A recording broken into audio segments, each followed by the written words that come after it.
Thank you to Muriel, who of course donated my trip. Thank you to the Leatherback Trust, Nathan Robinson, and Jay Black.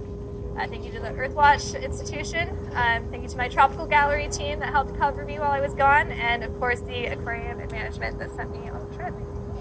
Thank you.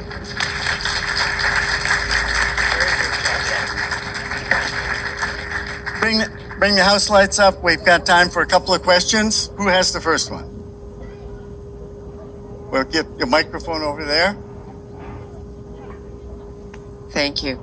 I have two questions. One is, the leatherback turtles seem oblivious to the human interaction. You're holding their flippers. Mm-hmm. Is that true? It doesn't bother them and deter them? Yeah, actually, I meant to mention that. Sorry, I forgot. When they're laying their eggs, they kind of go into a hormonal, trance. So us touching, that's when we do all of our work on them. So they have no idea that you're touching them because they're just so focused on laying their eggs. They're in the zone. They know nothing else is going on around them.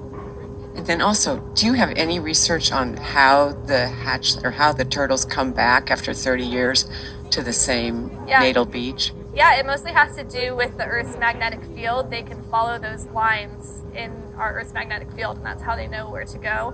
I actually read something where the field does shift a little bit over time, so they will move a little bit with that magnetic field. That's why it's not always completely exact, but it's pretty close. Other questions? Got one here? Okay, Mom, ask your daughter a tough question. Thanks, Mom.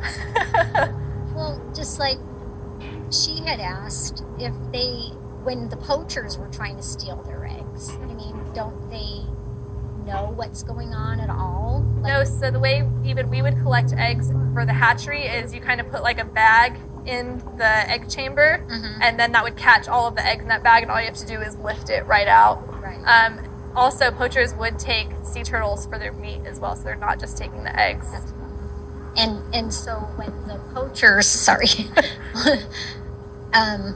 but you said when you put the probe in there, they would know that was in there. Sorry, I was a little unclear when I was talking about that. They only start trying to pull it out when they're putting the sand back over the top of it. So that's after they've laid the eggs, and they can feel it when they're laying sand on top of it and try and pull it out.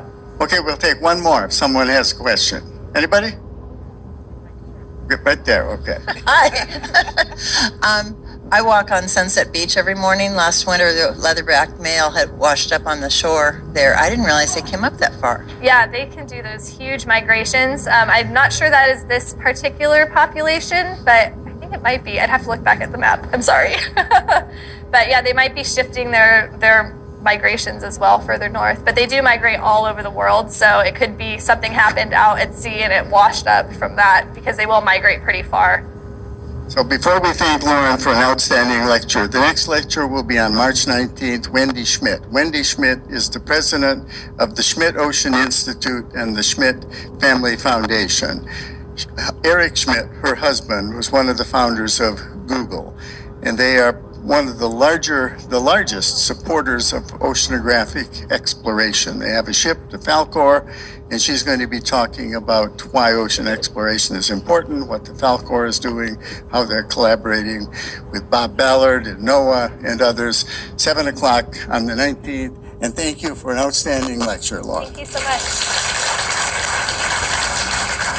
Thank you so much. It's very good.